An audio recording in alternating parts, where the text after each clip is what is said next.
What is going on, guys? This is the SS Ultimate Goku, back with another video, and today I am going to be talking about Monday Night Raw, just this past Monday. For anybody who doesn't know already, if you've been living under a rock the past couple of days, I was at the event in Buffalo. And I plan on uploading like I did last time when I went to Raw in 2025. When, Punk dropped that pipe bomb the night after Elimination Chamber. I plan on uploading all my pictures and my video clips that I had from the night as like a little vlog thing. Once I get all those edited together. However, what I mainly want to talk about today is a couple of things. Obviously, I'm going to talk about the ending segment.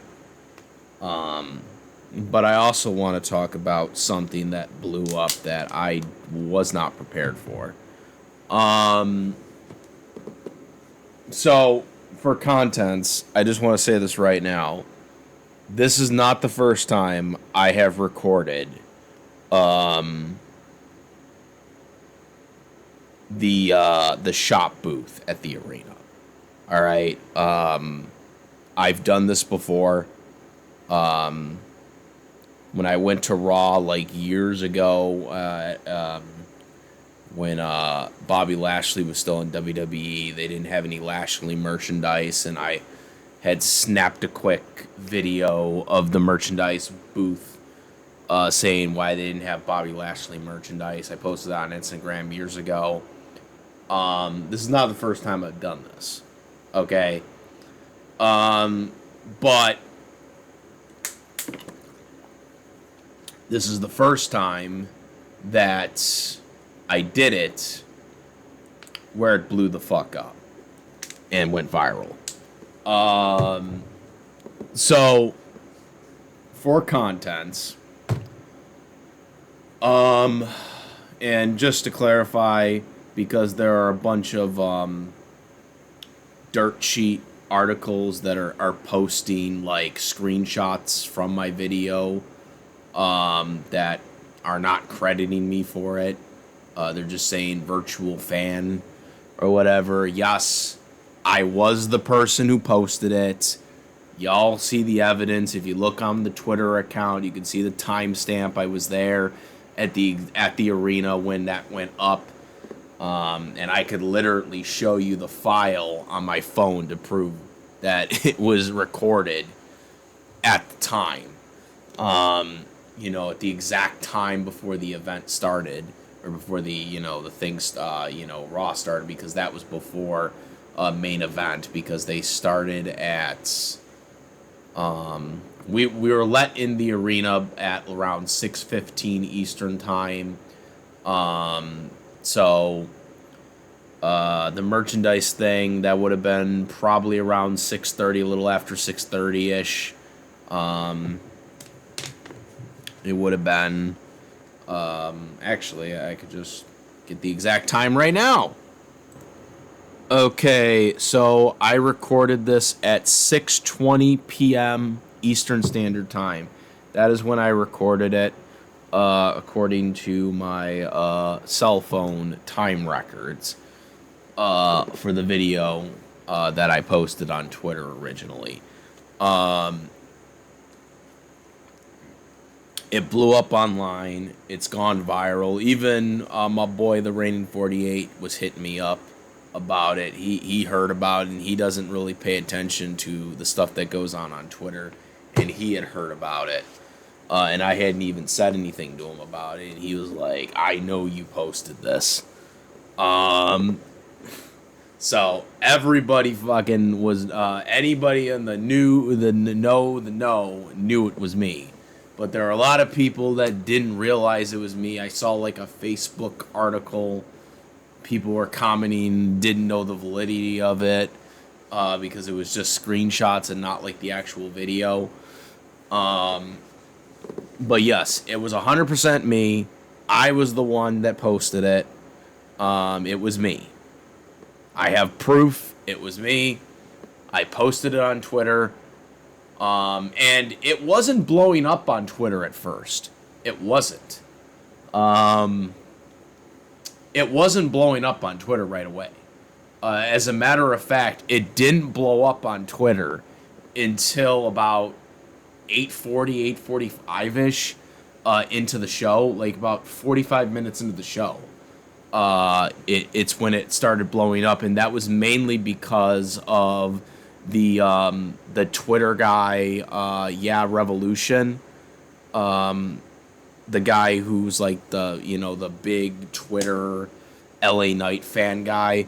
He saw it, and when he saw it, he retweeted it, and that's when it started blowing up. There were a couple people that had saw it and commented, but it wasn't really getting that much traction until he saw it. When he saw it, that's when it blew up. So thanks to him, because he's the one, and he was even commenting because I was like commenting with everybody at that point at the show. Like I was like, they were all interested in it at that point. So all his followers down on Twitter just started retweeting it and commenting and all that stuff. And then the next morning, after the next day, I'm seeing articles about it, and whatnot. It was fucking crazy. Also,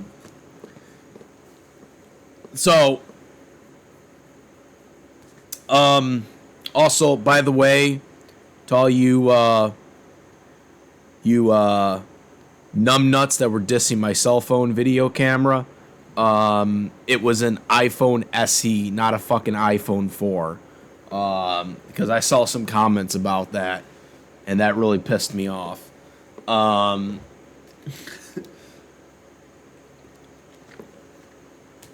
I know some fucking person was like, "What camera is this? This looks like an iPhone 4." I'm like, bro, that's a fucking SE. Shut the fuck up. That was what pissed me off. I saw that and I was like, you assholes. Don't know fucking shit. Anyways. So in terms of the show itself, a lot of things. Okay, so besides the fact that the obvious elephant in the room, they didn't have LA Knight merchandise at all. Not just t-shirts. They didn't have anything. Autographs, books, Funkles, any of that shit. Hats. They didn't have anything of LA Knight. Also, another thing that I really didn't talk about is they didn't have a single merchandise of Liv Morgan, who is currently their women's champion, might I add you.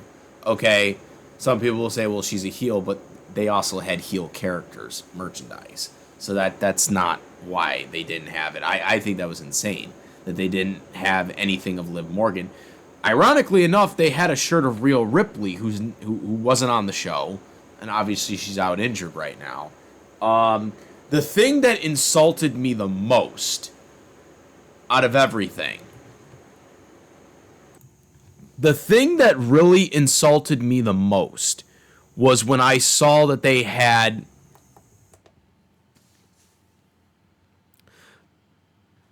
the thing that really insulted me the most was the fact that I saw a Joe Hendry t-shirt, okay, at the arena store, even fucking though Joe Hendry was not on the fucking show at all.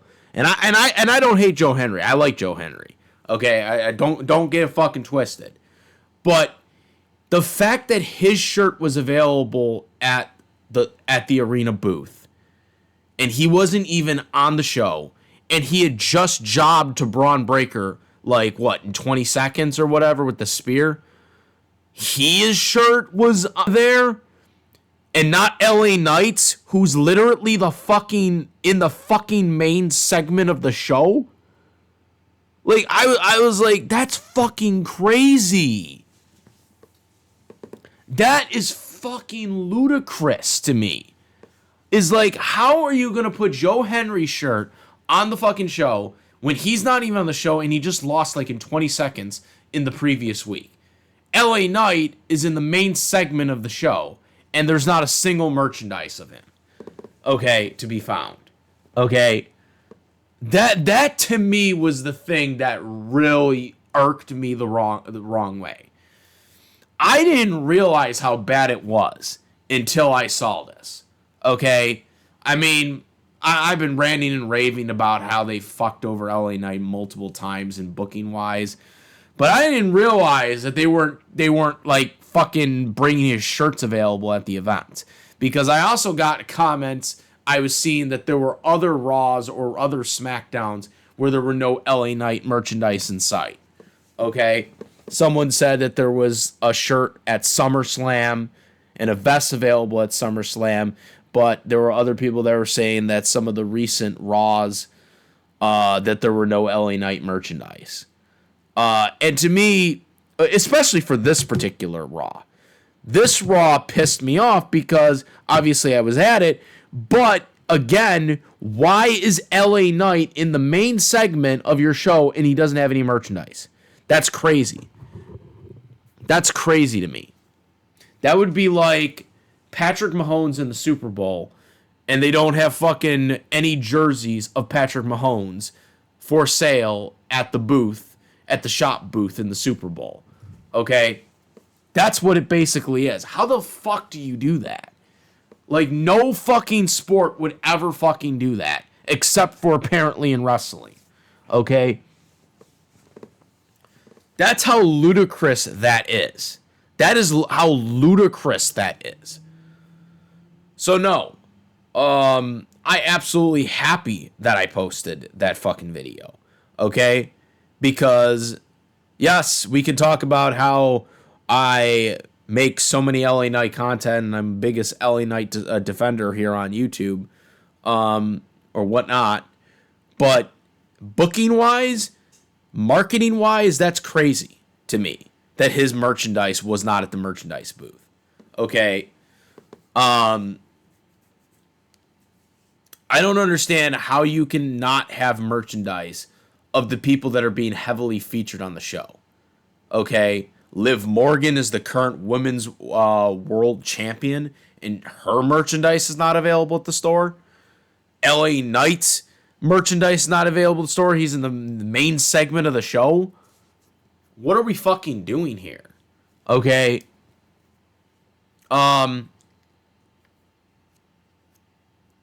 So yeah, that was the thing about that.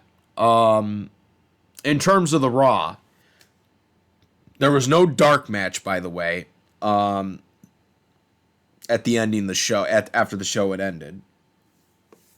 There was no dark match. LA Knight's music was playing, and him solo eventually left the arena. And then after that, you had Roman and the Bloodline eventually left. Their music was playing after the show had ended. And they left, and that was it. That was literally the end of the show. Okay. They did tape 2 main event matches right before Raw started for the main event show. They weren't real. They were okay. It was Maxine Dupree versus Wendy Oz, I think her name was, and I don't know who the other guy was, but it was like some Casey guy, and he fought Tozawa, and Tozawa beat him, and Maxine won her match, by the way. and that, spoilers, by the way, for, I don't even honestly know anybody who watches main event. I didn't even realize main event still was a thing. But yeah, for anybody, sorry if you didn't know already who won. But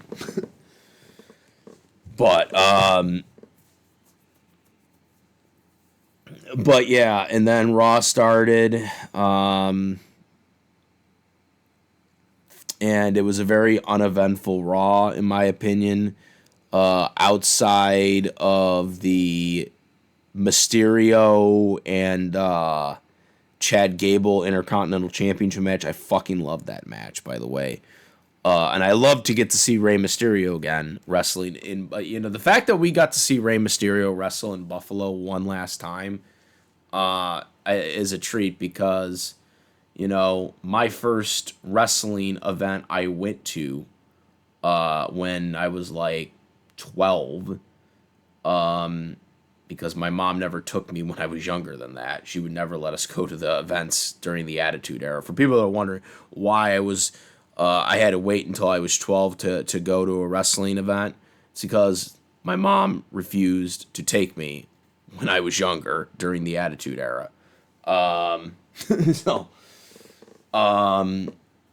yeah. So I had to wait until I was 12 to go. And my first event was SmackDown 2003 in November as a birthday present. And I got to see Rey Mysterio wrestle in that SmackDown. And to see Rey still wrestling at a top level, because I thought he was phenomenal in the match. I mean, yeah, he's not as fast as he used to be, like he was in 2003, but I mean, he can still go. I mean, he was taking it. I mean, he was taking it right to Chad Gable, and I thought at certain points in that match that Chad was going to lose the title.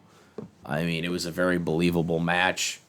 I enjoyed that match. That match was the match where I put everything down except for when I wanted to record some spots, because I was in awe of that match. That was a fucking great match. And then obviously the main event segment, which they had built up to with some backstage segments throughout the show. That was a phenomenal main event segment. LA Knight and Solo. People online have been debating who really got the most of that. It really depends on how WWE is going to go forward with this. But that was LA Knight's night. Solo, it kind of helps both of them in a way. Solo Sikoa, I'll just say this about Solo Sikoa. Okay, I think we need to give WWE a red card for how they booked Solo Sikoa since he debuted in WWE. I'm just going to say this about Solo Sikoa, because I haven't really spoken about Solo Sikoa since his babyface turn, but I'm just going to say this right now. WWE needs to get a red card for holding Solo Sikoa back. Solo Sikoa, as much as I don't like to put over the Bloodline guys, because I'm just so sick and tired of the Bloodline's guys always getting the pushes these days. But I gotta give credit where credit is due. Solo Sikoa is better than Jey Uso, and he is better than fucking Jimmy Uso. Okay, as a babyface, that motherfucker fucking is an amazing babyface. And this is a motherfucker that Mr. Conman Dave Meltzer said he was not fucking quote unquote likable. This guy is very fucking likable. He is very fucking good. I'm not just saying that because he's teaming up with LA Knight now. I'm saying this as a fucking real. LA Knight, ever since Solo Sikoa turned babyface, I have been widely fucking impressed with this motherfucker. Okay, I have been widely impressed with him. This guy is a natural babyface. He has fucking amazing fucking charisma. That's not something you can just, pick up. All right? That's something you have. WWE has held fucking Solo Sikoa back. He had this entire fucking time, and WWE held him back and had him be a fucking enforcer for Roman, a fake tribal chief leader. Then after he lost that title, he continued being a leader of the same group, just not the fake tribal chief guy anymore. And that's basically what he has been his whole time in WWE. Okay? He is amazing. Do I think he's going to be a world champion anytime soon? No. But I do think this guy can be a upper mid-card guy. I think this guy can be a United States champion or an Intercontinental champion in the very soon future. I think he is better than Jey Uso. I think he has already surpassed his brother. He is way better than Jey Uso. Jey Uso is not a believable babyface. All right, because you can tell he's a phony. Okay, when he does his whole babyface shtick. Okay, he does his overrated entrance, and that's it. All right, especially the way he conducts himself on social media. I mean, that also doesn't help things, either. But I mean, he has already surpassed his older brothers, and as far as I'm concerned, Solo Sikoa has surpassed his older brothers. You can believe in this guy. This guy is actually got charisma, and I think it is a shame that because I do believe Solo Sikoa always had this in him.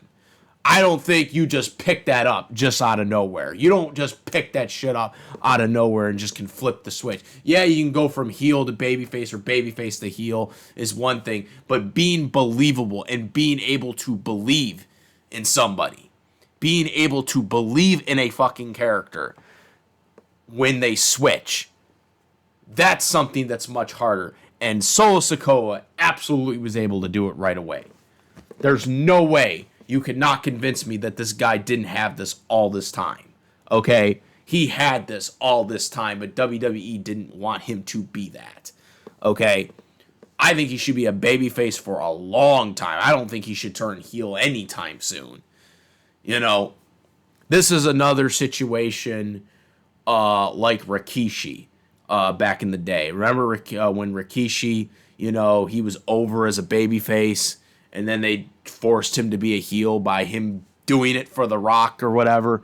Remember that? The thing that's now a meme now? Okay, they forced him into being a heel, and it didn't work. And I think that derailed Rikishi more than it helped Rikishi. Okay?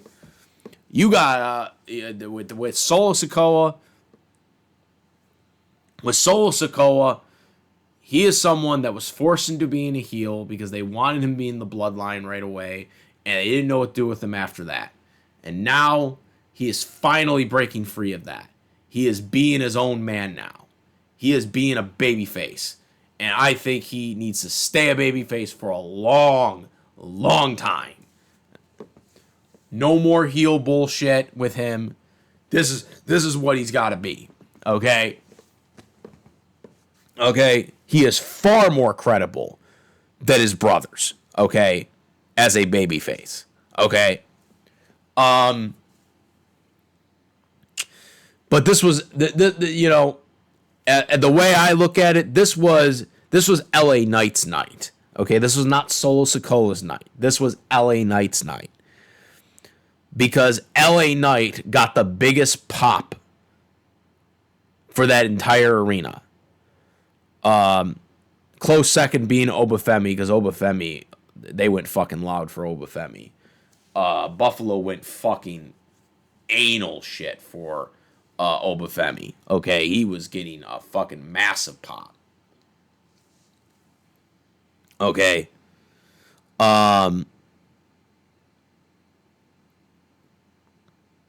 LA Knight freaking got the biggest pop of the night. Okay? And I was surprised that he was able to get that pop, because I was worried that I knew he was going to get a pop because he always does, but with how Obafemi got the pop earlier in the night, and the way the fans erupted for Oba the entire time, I didn't think LA Knight was going to be able to top that. The way Buffalo was going nuts for Obafemi. And then when LA Knight came out, the crowd erupted.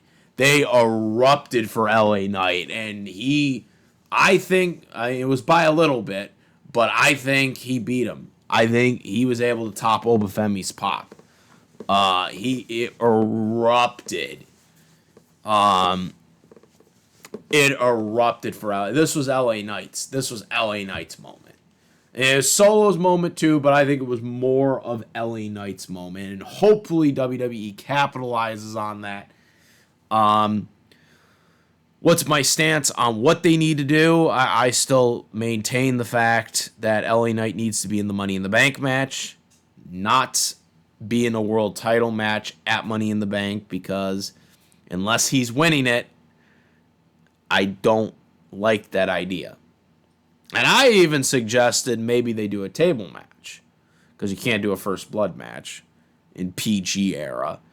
I was thinking maybe they'll do a table. And all the people that say, oh, Roman's not going to lose until WrestleMania. Motherfucker, this is not a fucking 1,000-day reign. He can lose it at any time.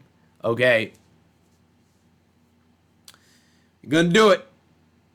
My suggestion is a table match. If LA Knight is booked in a table match against Roman, and they're able to creatively show a way where he can put him through a table, he wins the match, right? Because the only way you can win a tables match is to put somebody through a table. You do like they did it with John Cena and Sheamus. Sheamus won his first WWE Championship without pinning Cena.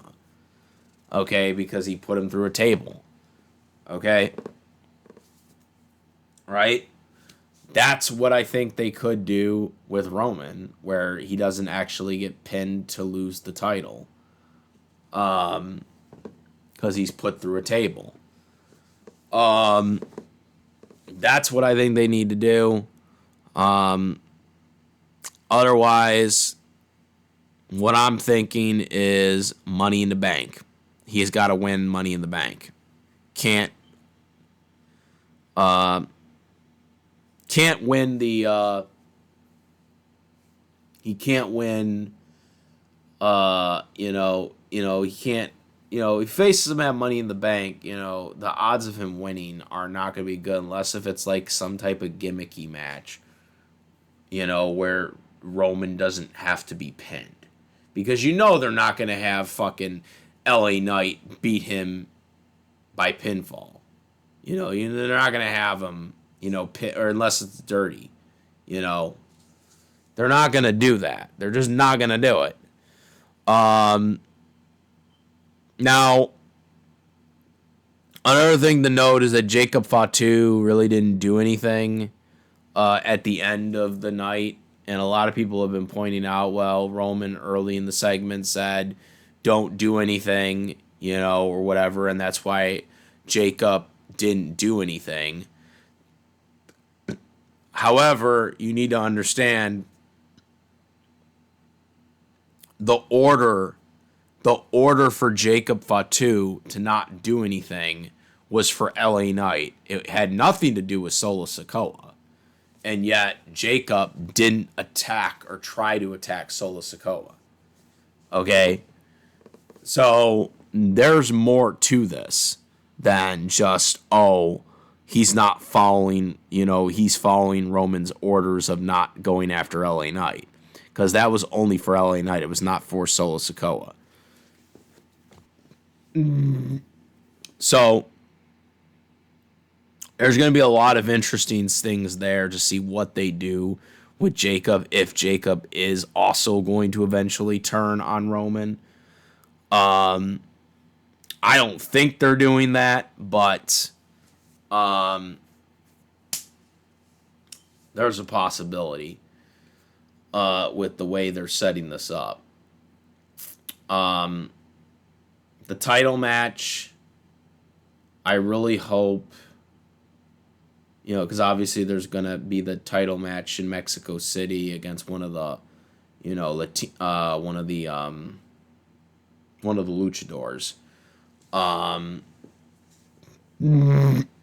But I really hope they're going to... look,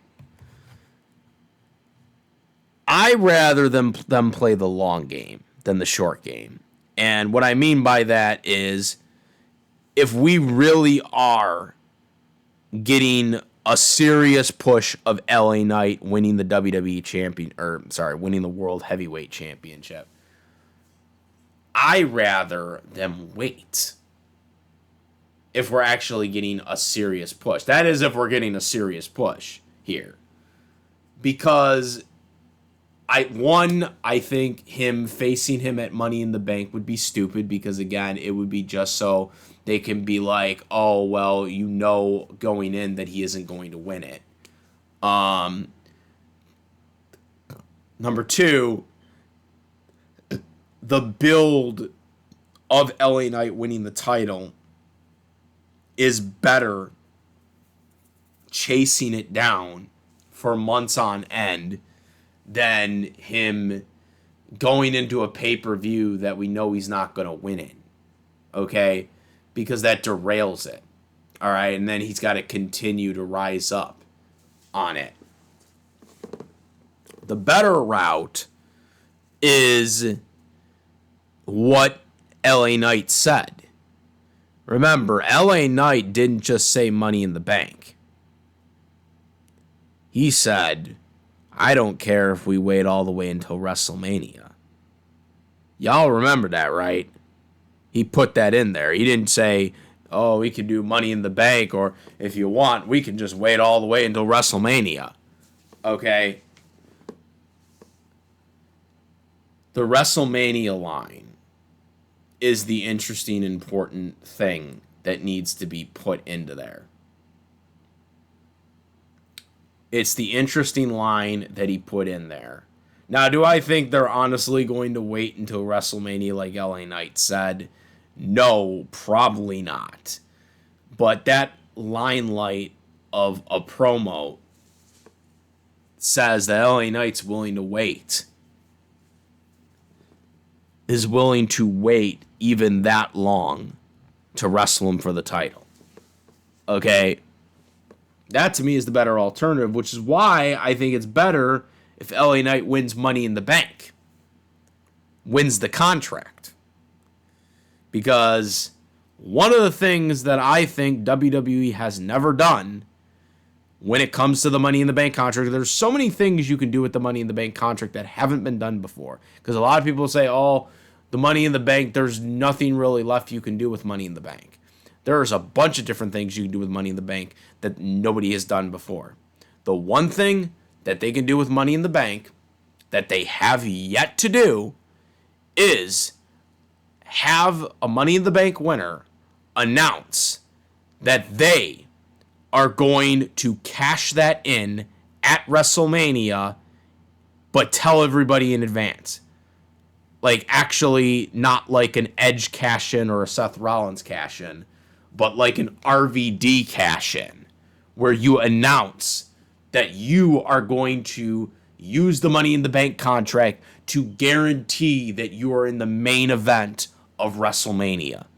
Which, again, this would be also an interesting note because the Rumble winner is supposed to main event WrestleMania. They're supposed to choose the champion of their choosing, right? However, this is where the contestation comes in, is does the Money in the Bank contract override the Royal Rumble winner? Because they have a guaranteed contract to face whoever they want when they want. This is what I think they should do with LA Knight. I think LA Knight should win Money in the Bank, which he should have done already. I think he should win Money in the Bank, and he should then announce the next night that he is waiting until WrestleMania next year to cash in on whoever the champion is, and he is going to be in the main event of WrestleMania. That is what you do. Because nobody has yet to do that with the Money in the Bank contract, to do an RVD type cash in. But do it for WrestleMania. Nobody has ever done that before. That has never happened yet. That is an instant build right there. Because you know that he's going to wrestle at WrestleMania. You know he's going to wrestle for the title. You know he's going to be guaranteed in the main event. That gets interest right there.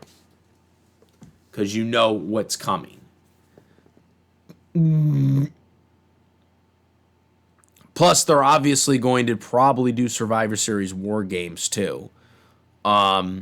Which, as you all know, my original predictions for Survivor Series was that Obafemi was going to cash in his King of the Ring #1 contender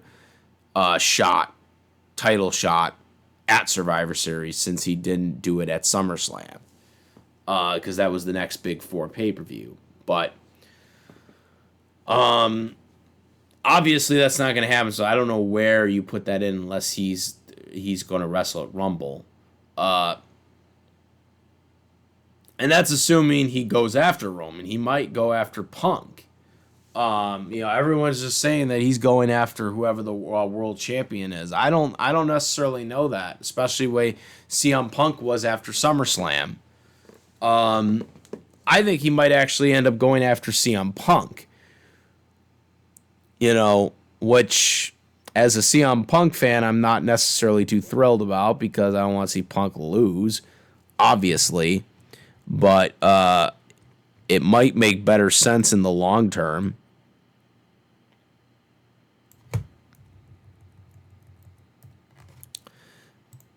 Right? It might make better sense in the long term for him to face him. Don't know, but that's my thoughts. Again, I'll be uploading my vlog very soon once I get everything edited in. But that's it. Make sure to comment, rate, subscribe, like, all that stuff. Yeah. And make sure to hype the video up, share, comment, all that stuff, because that's what YouTube wants. So make sure to do all that stuff. I'm out. Yeah. The Ultimate Goku out of here. Peace.